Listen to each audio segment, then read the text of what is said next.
3.2 Processo colaborativo como metodologia de trabalho. Se examinarmos o processo colaborativo sob o ponto de vista metodológico, é possível identificarmos alguns princípios de trabalho. O perigo, como sempre, é a transformação disto em receituário ou fórmula. Nesse sentido, parece preferível aproximar-se de tais princípios como pontos de reverberação ou como agentes desencadeadores. Funcionariam como pontos de partida ou gatilhos, a partir dos quais cada processo engendraria seus desdobramentos particulares, seus mecanismos e contramecanismos de estruturação, seus campos de experiência, suas acomodações e turbulências, suas precipitações e dispersões. Em suma, diferentes percursos e renovados procedimentos a cada vez e a cada nova montagem. Eles podem ser pensados também como agentes em uma estratégia de operação dramatúrgica ou cênicas, capazes de provocar o aparecimento de experimentos textuais, corporais, imagéticos, etc. Ou seja, atuariam como estímulos para a produção das escrituras do espetáculo. Outra possibilidade ainda é abordar tais princípios como regras de jogo, capazes de indicar parâmetros de ação e de organizar o percurso dos ensaios. Por se tratar de um processo sem dramaturgia prévia, sem personagens definidas, sem marcações dadas e de antemão, sem tempo de duração rígido anterior à estreia do espetáculo, entre outros elementos abertos, essas regras serviriam como balizas de navegação. Muitos desses princípios estão associados ao aspecto de transitividade de criações, página 63, compartilhadas. O processo colaborativo é um processo transitivo e baseado na circulação de materiais cênicos entre os criadores. Por exemplo, no caso do ator, ele funciona tanto como propositor de textos e imagens próprias, quanto experimentador de propostas vindas de outros atores e dos demais participantes do projeto. Analisaremos mais à frente, de forma detalhada, os vários elementos constitutivos, os procedimentos de trabalho e as diferentes etapas desse tipo de processo. Por ora, nos restringiremos apenas a enunciar as suas linhas de força fundamentais. São elas a saber, 2 pontos. Atitude autoral e propositiva, vontade e capacidade de cooperação, existência e potencialização de funções artísticas específicas, definidas antes do início dos ensaios, tempo indeterminado de ensaio, interesse em pesquisa e experimentação, realização de pesquisa teórica de campo, prática baseada em improvisações e workshops, construção cênica ancorada na tensão entre o depoimento pessoal e o depoimento coletivo, ênfase no caráter processual, incorporando o precário e o inacabado à própria construção da linguagem. Criação de dramaturgia inédita, encenação processual e aberta, processo continuado de feedback, perspectiva de compartilhamento pedagógico, abertura do processo de ensaio a estagiários, convidados e público interessado, e interferência dos espectadores na construção da obra.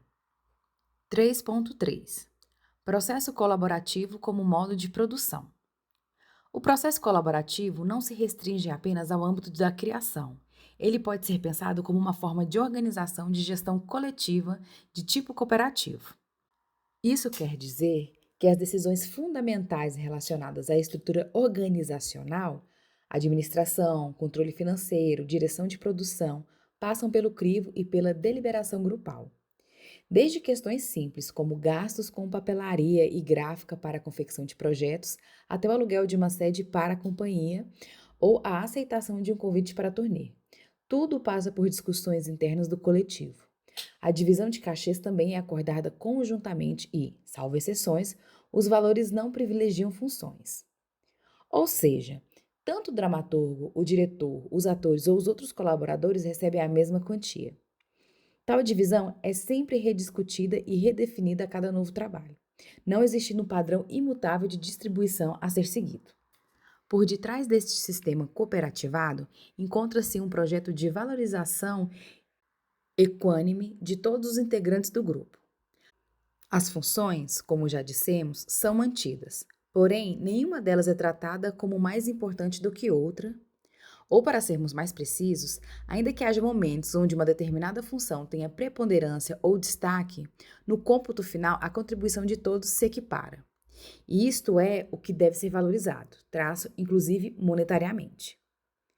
Quando ocorrem distinções salariais, elas estão relacionadas, em geral, a razões de histórico de permanência dentro do grupo, tempo, entre parênteses, parcial ou integral, dedicado à execução do projeto, acúmulo de funções artísticas ou funções administrativas, ou, no caso de turnês, um diferencial para quem viaja ou não. É comum nessas situações o estabelecimento de um regime de cotas a fim de criar parâmetros para a divisão. Por exemplo, se um determinado integrante realiza apenas o trabalho de criação, ele receberá o valor equivalente a 2 cotas da verba de salário do projeto ou do líquido da bilheteria. Já aquele que estiver atuando concomitantemente na área artística e administrativa ou de produção, receberá uma cota a mais, totalizando 3 cotas.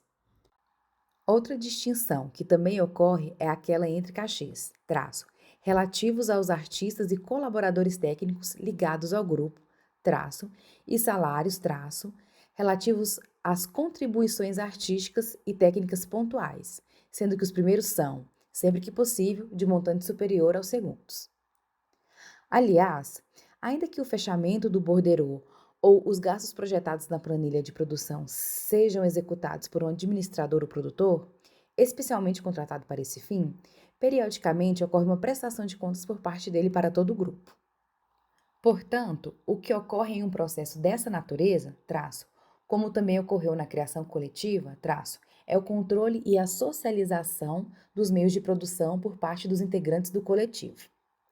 Como defende Walter Benjamin, o trabalho do, abre aspas, autor consciente das condições da produção intelectual contemporânea, 3 pontos entre colchetes, não visa nunca a fabricação exclusiva de produtos, mas sempre, ao mesmo tempo, a dos meios de produção. Fecha aspas, nota número 7. Benjamin, Walter, Magia e Técnica, Arte e Política. Ponto São Paulo, 2 pontos, Editora Brasiliense, 1993, página 131. Nesses processos, por conseguinte, os artistas, ou uma parte significativa deles, são também produtores e administradores, tanto do projeto quanto do espetáculo. E mesmo para aqueles que não querem assumir tais tarefas, trabalha-se com transparência na apresentação periódica dos gastos. Portanto, o grupo adquire concomitantemente a propriedade comum dos meios de produção e criação. O conceito de modo de produção conjuga 2 noções clássicas da teoria marxista, 2 pontos. A de forças produtivas, entre parênteses, os meios de produção, e a de relações de produção. O primeiro, página 65, remete ao estágio de desenvolvimento dos instrumentos e tecnologias, de que dada sociedade dispõe para produzir os bens materiais que lhes são necessários, tais como matérias-primas, máquinas, empresas, além do número e a qualificação dos trabalhadores. O segundo, as forças de propriedade por meio das quais os homens concentram, ou distribuem, essas forças de produção, bem como os produtos do trabalho humano. Modo de produção seria, portanto, grosso modo, a conjugação de forças produtivas com relações de produção em um determinado estágio evolutivo da humanidade. Obviamente, esses conceitos podem parecer deslocados na análise das relações de trabalho de um grupo teatral.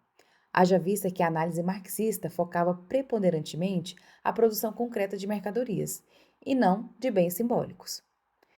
No entanto, poderíamos pensar que as forças produtivas do fazer teatral envolvem toda a gama de elementos de que os artistas dispõem para a feitura da criação, tais como os próprios recursos humanos, por exemplo, a voz e o corpo do ator, bem como os aspectos materiais envolvidos, cenários, figurinos, iluminação, etc. Incluiria também os conhecimentos e as metodologias do fazer artístico. As relações de produção, por sua vez, envolveriam o modo como o processo e o produto do trabalho se encontram concentrados, entre parênteses, relações de exploração, ou coletivizados, entre parênteses, relações igualitárias. Essa última forma permite que a expressão de cada um seja valorizada de forma equânime no conjunto e que todos se sintam igualmente, entre aspas, proprietários do resultado do trabalho coletivo. Tal perspectiva favorece o estabelecimento de relações de trabalho bastante diferenciadas do modelo empresarial, além de propiciar uma nova organização interna do trabalho teatral. O fato de o grupo produzir ou gerir a produção, tanto do processo de ensaio quanto da montagem em si, acarreta uma reestruturação interna, na qual os integrantes se deslocam também para distintas funções administrativas. Entre elas, poderíamos citar direção financeira, captação de recursos, prestação de contas, administração, confecção de textos para editais, programação visual, divulgação, documentação, etc. Essas funções, além da importância em si para a continuidade e sobrevivência do grupo e do trabalho, estimulam o aparecimento de lideranças individuais. Portanto, não estamos mais sob a égide do, entre aspas, grande líder, mas de múltiplas lideranças, tanto no campo artístico quanto no da produção. Diretor administrativo, diretor financeiro, diretor técnico, diretor artístico, dramaturgo, encenador, etc. O cruzamento e a superposição de tarefas artísticas e produtivas nem sempre é tranquilo. Com frequência ocorrem interferências de uma área em outra, às vezes com perdas para ambos os lados. Por exemplo, um desentendimento em relação a uma questão administrativa pode ser carregado para dentro da sala de ensaio, ou ainda uma reunião artística demorada ou um ensaio que avança até a madrugada adia decisões importantes de produção que precisariam ser tomadas com presteza. Contudo, apesar dos possíveis curtos-circuitos, o ganho decorrente do controle administrativo e produtivo é ainda assim superior. Ele induz a um amadurecimento nas relações intragrupais, fortalece os princípios de associação e cooperação, conscientiza sobre os problemas e percalços materiais, página 66. Aprofunda uma relação não alienada com o próprio fazer, estimula posicionamentos ideológicos mais definidos e favorece uma dinâmica não hierarquizada entre os integrantes. Tendo em vista seu modo de funcionamento, não seria demasiado adjetivá-la de produção associativa ou colaborativa. 3.4 Processo colaborativo como resultante estética. Antes de qualquer coisa, talvez caiba a pergunta: um modo de criar compartilhado e coletivizado levaria a uma resultante estética particular? A princípio, a resposta possível parece negativa. Isso porque, ao analisarmos o processo colaborativo, percebemos que ele não tem uma estrutura homogênea, nem uma metodologia rígida e nem mesmo compreende um único estilo. Ao contrário, trabalha com procedimentos e técnicas bem variadas e os espetáculos dele resultantes têm linguagens as mais distintas. Trata-se fundamentalmente de um processo de caráter experimental. Contudo, é possível identificarmos alguns elementos estéticos recorrentes ou preponderantes. Comecemos pela dramaturgia. Aliás, parece-nos importante fazer um parêntese aqui. Por mais que, às vezes, haja esquecimento ou desconsideração em relação a esse fato, o processo colaborativo estimula ativamente a escritura de peças. Nesse sentido, ele poderia estar inserido no que vem sendo chamado de, entre aspas, nova dramaturgia, pois, além de funcionar como uma estratégia de criação textual, ele de fato produz novas peças e revela à cena novos dramaturgos. Devemos ficar atentos a tal aspecto, na medida em que existe muito preconceito em relação a textos escritos no bojo de uma dinâmica grupal. Por exemplo, a dramaturgia produzida pela criação coletiva é, até hoje, vista com enormes ressalvas, o que mereceria uma revisão mais criteriosa. É claro que muitas das peças produzidas eram fracas estruturalmente e pecavam por panfletarismo e superficialidade no tratamento dos temas. Contudo, isso é diferente de rotular toda aquela produção simplesmente como, entre aspas, má dramaturgia. E esse mesmo fantasma parece também rondar os textos criados em processo colaborativo. Mas voltemos aos elementos estéticos recorrentes. No caso das peças, é comum a presença de forte elemento monológico. Como uma parte significativa do processo alimentado por workshops individuais trazidos pelos atores, esse aspecto não dialógico, de ausência de intercâmbio verbal, caracterizado por depoimentos pessoais em forma de monólogo, irá marcar a resultante dramatúrgica. Outro traço relevante refere-se a uma escritura que ocorre em torno ou a partir de imagens cênicas fortes, ou seja, mais do que o desenvolvimento de conflitos psicológicos ou de longas digressões verbais, a dramaturgia encontra-se germinada e materializada em sínteses imagéticas. Ainda que seja pedida aos atores a criação de textos escritos, a parte mais significativa das improvisações e workshops está assentada na produção de imagens, o que justifica a presença determinante delas no resultado final. Página 67. Poderia ser apontada ainda a existência de um elemento fragmentário, de justaposição de cenas sem forte ligação causal, produzindo uma estrutura dramática mais aberta e ramificada. Tal configuração, marcada por elementos de colagem, intertextualidades e cadeia de leitmotiv, é resultado direto do conjunto diversificado de vozes artísticas presentes no processo, e poderia incorrer em flacidez estrutural e em peças, entre aspas, colcha de retalho. Porém, a presença de um dramaturgo individual contribui para o fortalecimento do texto, evitando uma perigosa generosidade benevolente. Traço a qual de brincadeira denominamos, entre aspas, Síndrome de Madre Teresa de Calcutá, traço, que se vê obrigada a incorporar as contribuições de todos os integrantes o tempo inteiro. A não hierarquização das funções também acaba refletindo numa obra em que os aspectos textual, espetacular ou interpretativo não têm caráter epicêntrico. Em outras palavras, num processo constituído a partir de hierarquias móveis, os diferentes elementos da cena vão também apresentar uma flutuação de dominâncias ao longo do espetáculo. Às vezes é o texto que terá predominância, enquanto em outros momentos é o trabalho do ator ou a experiência sinestésica proposta pela encenação que capturará a atenção do espectador. Em relação a esse último aspecto, é possível observar como muitos dos espetáculos realizados em processo colaborativo apresentam uma forte experimentação espacial e/ou de relação com a cidade e seus espaços públicos. Parece existir uma conexão entre esses coletivos autorais e um projeto de exploração do espaço cênico e de interferência em locais específicos da cidade.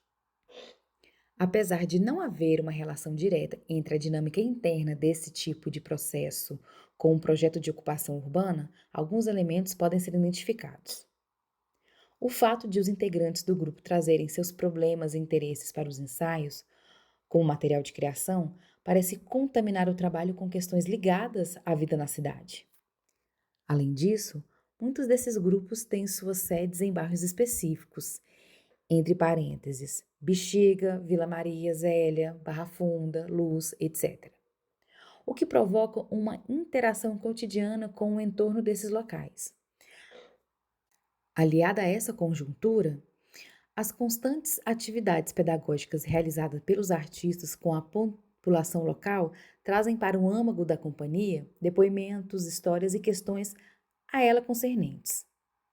No que diz respeito à interpretação, a perspectiva testemunhal e propositiva solicitada aos atores induz a um registro mais experiencial, com fortes traços performáticos. Isso é acentuado pelo fato da não existência de um texto prévio, de personagens prontas, de marcações desenhadas previamente pelo diretor, o que amplia a zona de insegurança na qual o ator deverá trabalhar. Este elemento de desorientação, de perigo e de risco acompanha todo o processo, deixando marcas na qualidade de presença e no registro físico e vocal dos intérpretes, o que os aproxima bastante àqueles do performer. Página 68. 3.5. O problema da autoria. Teatro de vários autores, resultado de uma interação múltipla e de um trabalho coletivo. Como se coloca a questão da autoria dentro do processo colaborativo? Se na criação coletiva, salvo exceções, o autor desaparece enquanto criador individual para deixar surgir uma, entre aspas, autoria coletiva, no processo colaborativo ocorre um retorno e uma valorização do autor singular. Contudo, ele não está isolado. O exercício de autor, realizado em cada função artística, dialoga e é confrontado com a vontade grupal. Daí que o resultado final continua sendo de todos os envolvidos. Porém, mantém salvaguardada a contribuição artística pessoal. É nesta zona de litígio, com fronteiras de difícil demarcação, que se exerce a batalha autoral. No processo colaborativo, a questão da autoria exclusiva não se coloca. O autor ali é, necessariamente, entre aspas, inclusivo. Na verdade, essa discussão sobre as noções de obra, de autor e de autoria já vem de longa data e suscita opiniões bem diversificadas. Roland Barthes, no seu célebre ensaio, entre aspas, A Morte do Autor, advoga o fim da autoria para que haja o surgimento da escritura. Perfaz a noção histórica de, entre aspas, autor, apontando para o, entre aspas, prestígio do indivíduo na sociedade moderna. Segundo ele, entre aspas, o autor é uma personagem moderna. Nota número 8.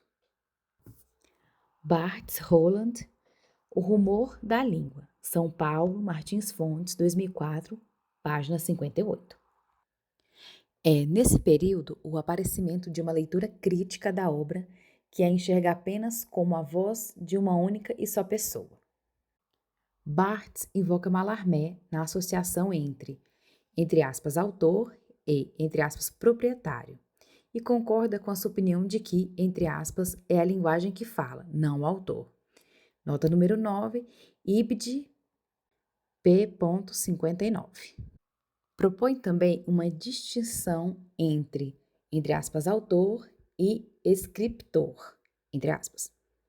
O primeiro termo diz respeito a uma noção de paternidade, de anterioridade, de origem em relação à obra. Em suma, de um, entre aspas, autor Deus. Já o segundo, entre aspas, nasce ao mesmo tempo que seu texto. Não há precedência, mas sim concomitância, inscrição feita no aqui e no agora, o que lhe outorga um caráter, entre aspas, performativo. Nota número 10. Ibid. p.61.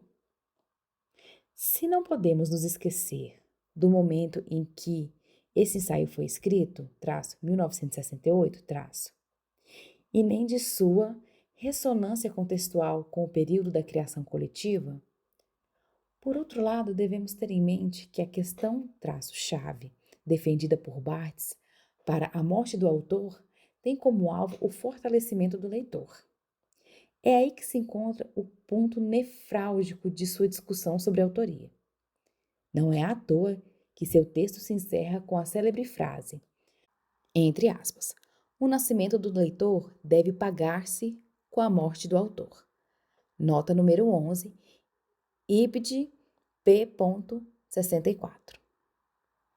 Se tal defesa pode ser remetida à nova relação com a plateia e à sua transformação em coautores, advogada pela criação coletiva, ela também não é estranha à abordagem que o processo colaborativo faz do público. Contudo, Barthes apresenta, página 69, dois termos que parecem fecundos à nossa discussão. Dois pontos, entre aspas, escritura coletiva e, entre aspas, escritura múltipla. Ainda que ele não faça uma comparação entre esses dois conceitos, associando o primeiro a um procedimento de dessacralização do autor realizado pelo surrealismo e o segundo a um tipo de escritura que dispensa qualquer decifração, tomamos a liberdade de estabelecer um paralelismo entre os dois. Se pensarmos a, entre aspas, escritura coletiva como aquela realizada por várias mãos, todas juntas, escrevendo ao mesmo tempo o mesmo, entre aspas, texto, poderíamos associá-la a uma prática comum na criação coletiva. Ao contrário, a, entre aspas, escritura múltipla, definida como, entre aspas, um espaço de dimensões múltiplas onde se casam e se contestam escrituras variadas, das quais nenhuma é original. Onde, entre aspas, o espaço da escritura deve ser percorrido e não penetrado. Remete-nos ao território do processo colaborativo. Nele, os vários autores ou autorias não se somam, mas coabitam dentro da obra. As diferentes escrituras individuais estão ali mantidas, identificáveis, e o conjunto se forma não pela síntese entre elas, mas pelo diálogo e atrito, pelo choque de polos artísticos particularizados que se justapõem ou se contaminam, mas não se diluem um no outro. Um ensaio também importante que nos aponta alguns elementos em relação ao problema da autoria é o de Michel Foucault, denominado, entre aspas, o que é um autor. Nele são discutidas as noções de autor, de obra, de autenticidade, de escrita, da, entre aspas, função autor e da, entre aspas, função sujeito. Em sintonia com Barthes, ele não reivindicará propriamente a, entre aspas, morte do autor, mas sim o seu desaparecimento ou apagamento como uma estratégia, entre aspas, que permite descobrir o jogo da função autor. Nota número 12. Foucault, Michel, o que é um autor? Lisboa, Vega, 2006, página 80 a 81. O fato de pensar o, entre aspas, autor como uma função em si amplia o campo deste conceito, pois ultrapassa a associação e a dependência entre a, entre aspas, autoria e a pré-existência de funções artísticas definidas. É como se ela não fosse mais um dado imanente da função, ou a ela condicionada.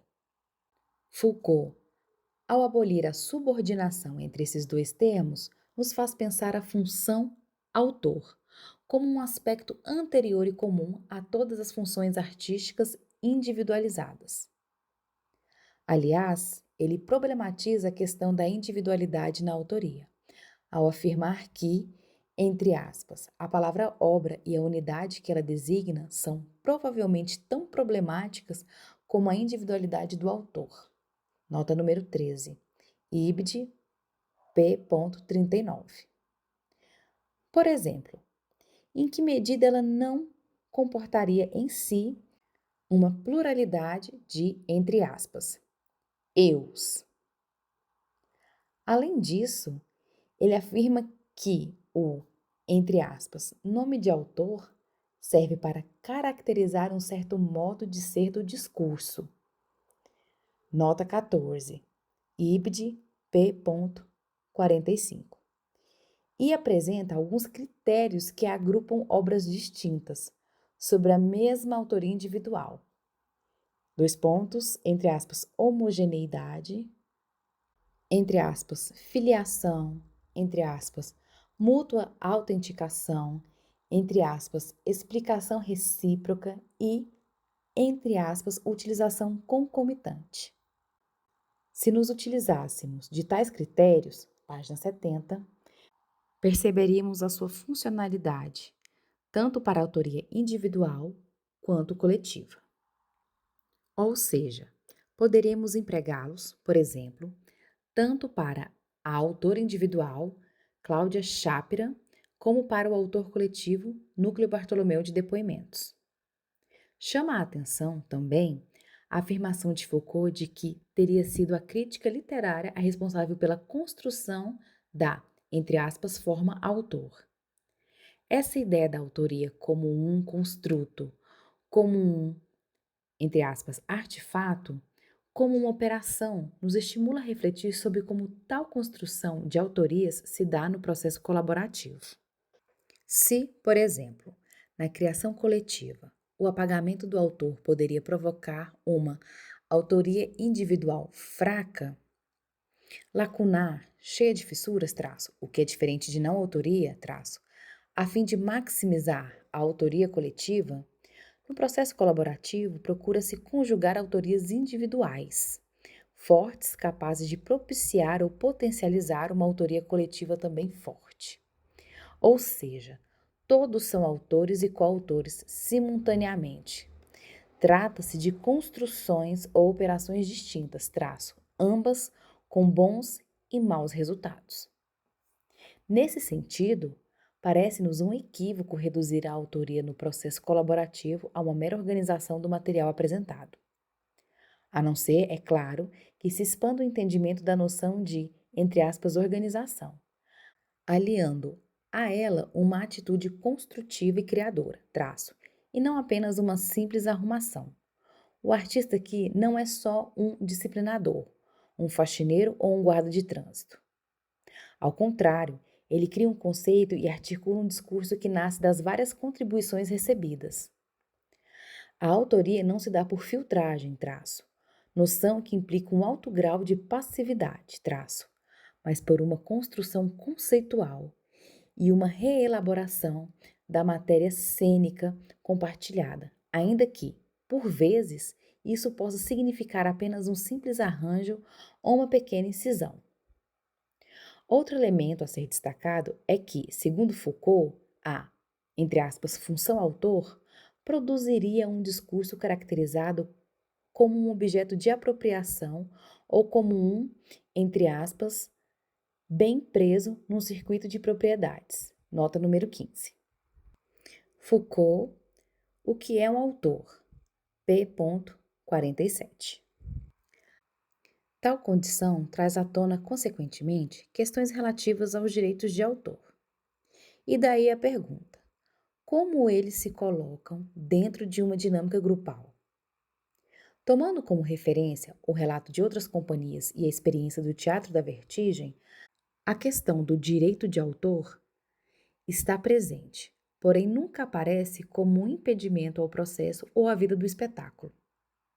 Diferentemente da criação coletiva, onde talvez essa discussão não se colocasse. Aqui os artistas assinam individualmente por suas criações.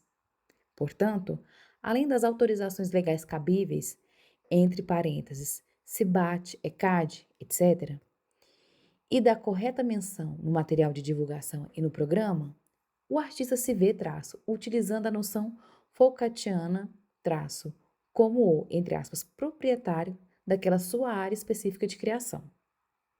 Esse aspecto, às vezes, durante períodos de grande tensão dentro do processo, até pode aparecer por meio de uma fala explosiva como, por exemplo, entre aspas, eu não assino isso, ou, entre aspas, se for para ficar desse jeito, eu prefiro que não coloque o meu nome na ficha técnica. Tais irrupções agressivas, no entanto, nunca passaram de reações passageiras a momentos de agudas crises. Página 71. Se se tratasse de um formato empresarial tradicional, talvez as consequências e os desdobramentos fossem outros.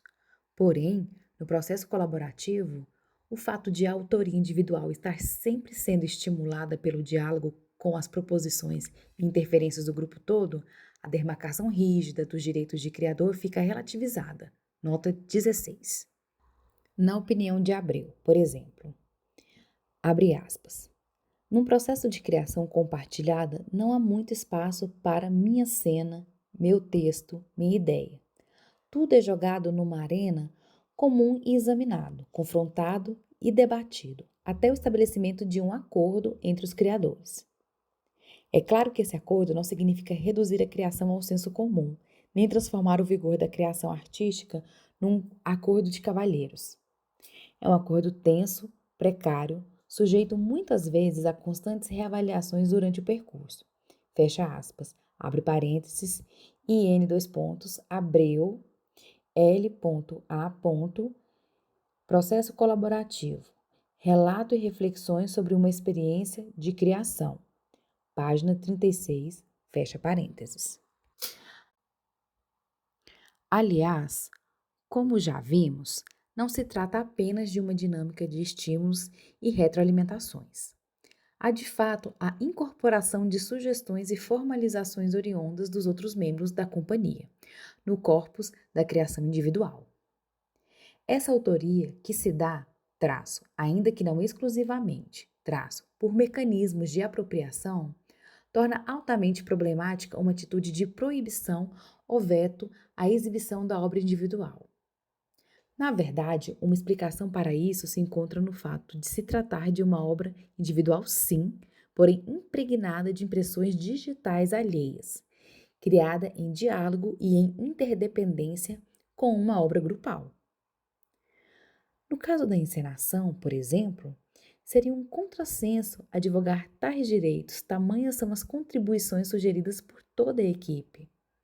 E mesmo no caso do ator, cujo resultado artístico se dá no corpo, o que o torna mais palpável às vezes do que um conceito de direção, também não parece fazer sentido uma eventual briga por direito de autoria, pois a criação dele está atravessada pela dos outros atores, seja quando experimentaram a sua personagem ou quando trouxeram material cênico para ela, pelo diálogo com a direção, as marcações e os gestos foram criados em parceria, e pelas interferências dos outros criadores, por exemplo, uma proposta de figurino que consegue formalizar uma personagem ou figura ainda embrionária. Prova disso é que, por relatos e experiência própria, sempre que houve a necessidade de realizar substituições, mesmo em saídas mais conflituosas, nunca houve recusa, proibição ou mesmo solicitação de porcentagem financeira pela criação, por parte dos atores que deixaram o grupo. Examinando o problema da autoria, com o nosso orientador, Jacob Ginsburg, ele defende que não há a exclusão de autorias no processo de trabalho da criação coletiva. Elas continuariam ali presentes, ainda que menos assumidas. Segundo ele, o diferencial que ocorre em relação ao processo colaborativo é que nele a autoria se coloca de forma mais objetivada. Página 72.